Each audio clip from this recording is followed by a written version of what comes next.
Hello and welcome to Here's My Garden, the hopefully inspirational gardening channel where I'm just trying to urge as many people as I can to grow their own food. It can be simple, something like some herbs in a pot in a windowsill, or if you've got a massive yard and you can do a big spread with the garden, that's great. But grow your own food. So I've got a question I want to address. A friend of mine at work asked about tomato vines. Again, I'm no expert on vines of any kind, but I know what I know, and I'm happy to share it with you. So, there's a couple different types of vines. I don't know what their specific name would be called. If you really want to know, you're on the internet right now. Go ahead, pause my video, check it out, come back, let me know. But come back. Come back. So, anyway, turns out he asked this question. He's got a tomato pot on his patio, no cage, and he wants to know about how to handle the vines. And he asked me about, like, the string setup that I guess is often used with green beans. I've never done it. I've seen pictures and videos, but so I don't really know. But what I do know is a tomato vine is not like a cucumber vine, more of a climbing vine. See, the lighting's bad. I'm going to have to go around this way. So I just so happen to have a cucumber in a hanging basket here. And here's a grape tomato in a cage. You can see they're holding hands. I don't know if they're holding hands or if one's choking the other, more likely. So here's a good example of why I don't think the string method is going to work with tomatoes. So a tomato vine, it's just, yeah, it grows up in a vine. Without the cage, it would just flop over. That's how they grow them in, industrial farms, big farming operations, or many small operations as well, perhaps. But they just grow. They don't wrap around anything. They don't grab a hold of anything. So if you want to use the string method with a tomato plant, you're probably going to have some pretty substantial string, and it's going to have to be anchored very well, and you'll probably have to tie the plant to the string. Now the thing with cucumbers, see these guys right here? I don't know what they're called. These little feelers right here. They reach out and they will grab a hold of anything. And typically, cucumber in the ground, it's trying to grow up. So when it's looking for something to support itself. Now, I don't need these, and I don't know if this is good or not, but I just snap these off. Because I don't want it grabbing a hold of anything, because I've got it in a basket, I want it to hang down to the ground. So I'm actually going to have to separate this plant. Here we go, it's tied on right there, see? It's grabbing a hold. If I don't take care of this, it's just going to choke itself. I'm sorry, not choke itself. This one's going to choke this one. And I can't have that. So clearly, I didn't think this through when I planted these so close together, or have them hanging so close together. I'm going to have to rearrange some things. But me in gardening, I rarely do think it through. I like to plant and see what happens. I love experimenting, trying something I've never done before. In the comments of this video, if you'd like to see something bizarre tried, something nobody's ever done,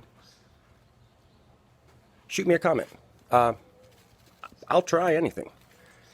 I can't take credit for some of the experiments I've got going right now because they weren't my idea. I learned them on the internet. But like the tomato hanging upside down.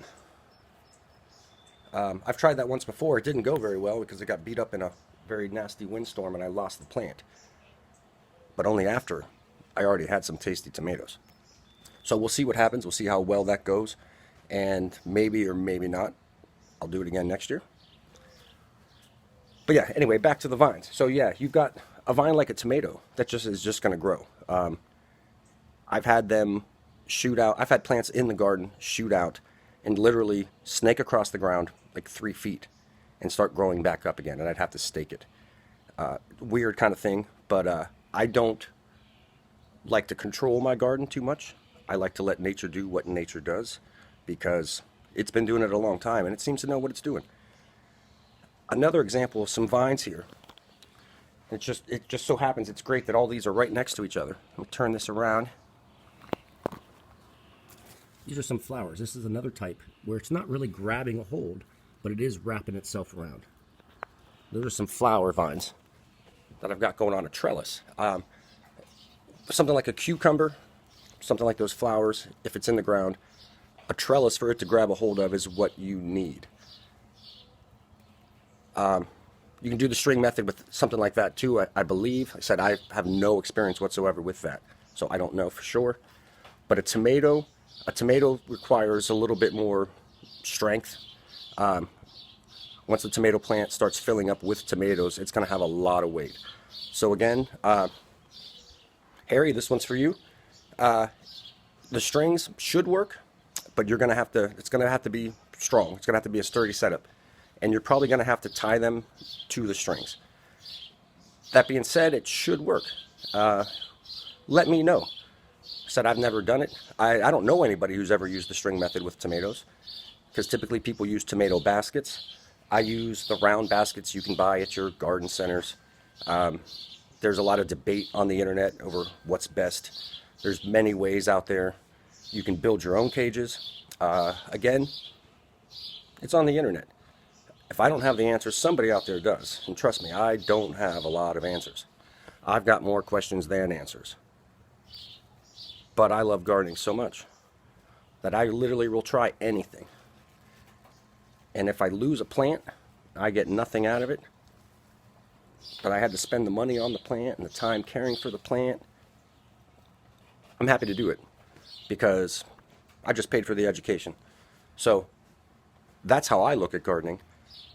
And said to Fines, Harry, I may have to try that string idea because it's not even July and I'm coming out of the top of my tomato basket.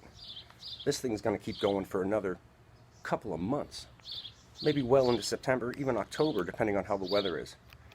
So I don't know where this is going to go. I'd rather not top it because you're going to halt the production. I want to just see what it does. It's probably going to make a mess. I do the same thing out in my garden. I plant things too close together. I noticed this morning I'm going to have a hard time getting into my garden in a couple of weeks because I planted my zucchini too close to the entrance into my garden, and now I'm going to have to try to step over them at some point because there's just not enough room. And again, I don't really care because I know they're going to grow. There's already some zucchinis out there, and I'll put in that extra effort and that extra time just out of curiosity because I love it that much. I am that passionate. So, Harry, I hope that helps. Again, here's my garden, the hopefully inspirational gardening channel, and I want to throw this in at the end. I love gardening, flowers, fruits. If you're into houseplants, succulents, cacti, whatever, go out and grow something. Anything. If you don't already and you start, you might be surprised at how good it feels, how therapeutic it can be to get your hands in the dirt. Now, I know some people just can't grow a garden. Maybe you're just that ungardeningly skilled that you just can't. Maybe you're scared. Give it a try. You know, I've lost lots of plants. I can't grow houseplants. There's like no houseplants in my house because I kill houseplants. I don't know why. But out in the yard, I seem to do pretty okay. But go out and grow a garden if you can. If you can't, then try to buy fresh, buy local.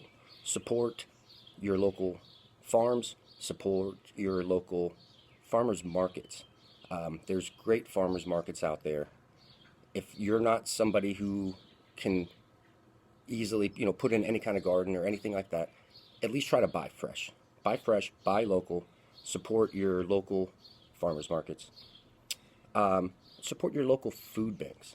I just found out the other day that a local food bank around here actually put in a big garden. I think that's fantastic. Hopefully I'll get it over there to be able to make a video. Because I just want to share as much as I can. I love it. So, here's my garden.